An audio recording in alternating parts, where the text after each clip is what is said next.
Hello guys, இன்றைக்கி நம்ம சேனலில் என்ன ரெசிபி பார்க்க போகிறோன்னா ஒரு சூப்பரான சைட் டிஷ் ரெசிபி தான் பார்க்க போகிறோம். அதுக்கு முன்னாடி சேனலை சப்ஸ்கிரைப் பண்ணலைன்னா சப்ஸ்கிரைப் பண்ணிக்கோங்க. வாங்க வீடியோக்குள்ளே போகலாம். இன்றைக்கி நம்ம சேனலில் என்ன பார்க்க போகிறோன்னா மாங்காய் பச்சடி ரெசிபி தான் பார்க்க போகிறோம். இது மோஸ்ட்லி நிறைய பேருக்கு தெரிஞ்சிருக்கும். ஏன்னா இது வந்து தமிழ் புத்தாண்டுக்கு, நிறைய ஃபெஸ்டிவலுக்கு, மேரேஜஸில், வெட்டிங்கில், அதுக்கப்புறம் மாங்காய் சீசன், சம்மர் சீசன்லாம் கண்டிப்பாக செய்வாங்க. ஏன்னா இது அவ்வளோ டேஸ்ட்டான ஒரு ரெசிபி. அது மட்டும் இல்லாமல் இதை நீங்கள் செஞ்சு ஃப்ரிட்ஜில் கூட ஸ்டோர் பண்ணிக்கலாம். ஒரு 10லேருந்து 15 நாள் நல்லாயிருக்கும். இந்த மாங்காய் பச்சடி ரைஸுக்கு மட்டும் நல்லா இருக்காது, சப்பாத்திக்குமே சூப்பராக இருக்கும். நார்த் இந்தியாவில் இதை வந்து சப்பாத்திக்கு தான் வச்சு சாப்பிடுவாங்க. ஸ்டோர் கூட பண்ணி வச்சுக்குவாங்க. வாங்க எப்படி செய்யறதுன்றதை பார்க்கலாம். இதுக்கு ஃபர்ஸ்ட் 2 மீடியம் சைஸ் மாங்காய் எடுத்து வச்சுக்கோங்க. நான் வந்து பார்த்தீங்கன்னா கிளிமூக்கு வெரைட்டி எடுத்திருக்கேன். இதை வந்து நீங்கள் எப்படி வேணாலும் கட் பண்ணிக்கலாம். சின்ன சின்னதாக கட் பண்ணிக்கலாம், இல்லை பொடிசாக கட் பண்ணிக்கலாம், இல்லை என்ன மாதிரி வந்து பெருசாகவும் கட் பண்ணிக்கலாம். அப்படி உங்களுக்கு துருவினா பிடிக்கும்னா நீங்கள் துருவிட்டு கூட ஆட் பண்ணிக்கலாம். சில பேர் வந்து பேஸ்ட்டாக அரைச்சு கூட செய்வாங்க. உங்களுக்கு எப்படி விருப்பம் இருக்கோ அதே மாதிரி செஞ்சுக்கோங்க. இப்போ இன்னொரு பேனில் 1/2 கப் அளவுக்கு வெல்லம் ஆட் பண்ணிக்கலாம். 1/2 கப் வெல்லம்ன்றது 50 கிராம் அளவுக்கு எடுத்திருக்கேன். அதுக்கு 1/2 கப் அளவுக்கு தண்ணி ஆட் பண்ணிக்கலாம். தண்ணி ஆட் பண்ணிவிட்டு இதை ஸ்டவ் ஆன் பண்ணிக்கோங்க. ஸ்டவ் ஆன் பண்ணிவிட்டு வெல்லம் கரையிற அளவுக்கு மட்டும் ஹீட் பண்ணி எடுத்துக்கோங்க. உங்ககிட்ட வெல்லம் வந்து அப்படி நல்லா க்ளீனாக இருக்குன்னா நீங்கள் டேரெக்டாக வந்து பச்சடியில் ஆட் பண்ணிக்கலாம். நான் வந்து எப்போவுமே இந்த மாதிரி தான் செய்வேன். இப்போ இன்னொரு கடாயில் ஸ்டவ் ஆன் பண்ணிவிட்டு 2 டேபிள் ஸ்பூன் அளவுக்கு நல்லெண்ணெய் ஆட் பண்ணிக்கோங்க. அதுக்கப்புறம் 1 டீஸ்பூன் அளவுக்கு கடுகு ஆட் பண்ணிக்கலாம். கொஞ்சமாக கருவேப்பிலை ஆட் பண்ணிக்கோங்க. 2லேருந்து 5 பச்சை மிளகாய் உங்கள் காரத்துக்கு ஏற்ப நீங்கள் ஆட் பண்ணிக்கலாம். வரமிளகாய் 2லேருந்து 5 ஆட் பண்ணிக்கோங்க.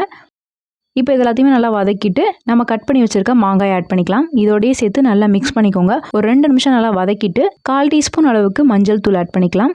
அதுக்கப்புறம் மிளகாய் தூள் 1/2 டீஸ்பூன் அளவுக்கு நான் ஆட் பண்ணியிருக்கேன். உங்களுக்கு காரம் இன்னும் கொஞ்சம் வேணும்னா நீங்கள் 1லேருந்து 2 டீஸ்பூன் அளவுக்கு ஆட் பண்ணிக்கலாம். அதுக்கப்புறம் உப்பு 1/2 டீஸ்பூன் அளவுக்கு நான் ஆட் பண்ணியிருக்கேன். அதுக்கப்புறம் வேணும்னா நீங்கள் செக் பண்ணிவிட்டு ஆட் பண்ணிக்கோங்க. இப்போ இது எல்லாத்தையுமே சேர்த்து நல்லா மிக்ஸ் பண்ணி கொடுத்துருங்க. நல்லா மிக்ஸ் பண்ணிவிட்டு இப்போ வந்து இதுக்கு தண்ணி வந்து 1 கப் அளவுக்கு நான் ஆட் பண்ணியிருக்கேன். ஆட் பண்ணிவிட்டு இது ஒரு 5 நிமிஷம் மட்டும் நல்லா குக் பண்ணால் போதும். ரொம்ப குக் பண்ண தேவையில்லை. இப்போ வந்து மாங்காய் பார்த்தீங்கன்னா ஒரு 50% குக் ஆயிடுச்சு. அரை வேக்காட்டில் இருக்குது. இப்போ நம்ம கரைச்சி வச்சிருக்க வெல்லத்தை வந்து நல்லா வடிகட்டிட்டு ஆட் பண்ணிக்கலாம். ஆட் பண்ணிவிட்டு நல்லா மிக்ஸ் பண்ணிக்கோங்க.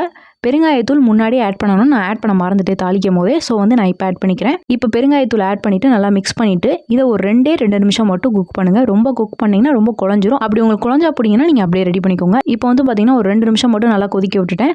பாருங்கள் நல்லா கெட்டியாகி வந்துருச்சு. சில பேர் வந்து அரிசி மாவு வந்து தண்ணியில் கரைச்சிட்டு ஆட் பண்ணுவாங்க. எதுக்கு அதை ஆட் பண்ணுவாங்கன்னா நல்லா திக்காக கிரேவி மாதிரி வரணும்னு ஆட் பண்ணுவாங்க. எங்கள் வீட்டில் வந்து அரிசி மாவு கலந்தால் பிடிக்காது. அதனால் வந்து நான் இப்படியே செஞ்சுருக்கேன். இப்படி செய்யும் போது உங்களுக்கு அந்த வெறும் அந்த மாங்காய் எசன்ஸ் மட்டும் தான் இருக்கும். நம்மளுக்கு வந்து மாவு சாப்பிட்ட மாதிரி இருக்காது. அப்படி உங்களுக்கு விருப்பம் இருந்தால் அரிசி மாவு ஆட் பண்ணிக்கோங்க.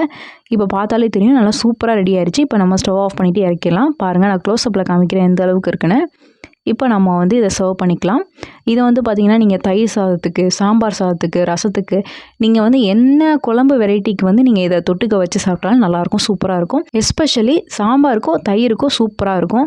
அது மட்டும் இல்லாமல் இந்த தொக்கை வந்து நீங்கள் சப்பாத்தி கூட வச்சு சாப்பிடலாம். நார்த் இந்தியாவில் வந்து பார்த்திங்கன்னா இதை வந்து ஜாம் மாதிரி வந்து நல்லா வந்து அந்த சப்பாத்தியில் வந்து ஒரு லேயர் மாதிரி பண்ணிவிட்டு அதுக்கப்புறம் சாப்பிடுவாங்க. இதை வந்து ஸ்டோர் கூட பண்ணி வச்சுக்கலாம். இதை வந்து நீங்கள் செஞ்சு முடிச்சுட்டு நல்லா கம்ப்ளீட்டாக ஆற வச்சுட்டு இதை வந்து ஒரு கிளாஸ் ஜாடிலேயோ ஒரு பீங்கான் ஜாடிலேயோ வந்து போட்டு வச்சு இதை வந்து வெளியில் வைக்கக்கூடாது. வெளியில் வச்சா சீக்கிரம் கெட்டு போயிடும். ஸோ வந்து நீங்கள் ஃப்ரிட்ஜில் வந்து ஒரு 10லேருந்து 15 நாள் வச்சு யூஸ் பண்ணுறதுனா பண்ணிக்கலாம். அவ்வளோதான், பாருங்கள் சூப்பராக ரெடி ஆயிடுச்சு. ஸோ இந்த ரெசிபியை ட்ரை பண்ணி பார்த்து எப்படி வந்திருக்குன்னு எனக்கு கமெண்ட்ஸில் ஃபீட்பேக் சொல்லுங்கள். இந்த ரெசிபி உங்களுக்கு பிடிச்சிருக்குன்னு நினைக்கிறேன். பிடிச்சிருந்தா லைக் பண்ணுங்கள், ஷேர் பண்ணுங்கள், கமெண்ட் பண்ணுங்கள். மறக்காமல் சேனலை சப்ஸ்கிரைப் பண்ணுங்கள். இன்னொரு வீடியோவில் பார்க்குறேன். பாய்.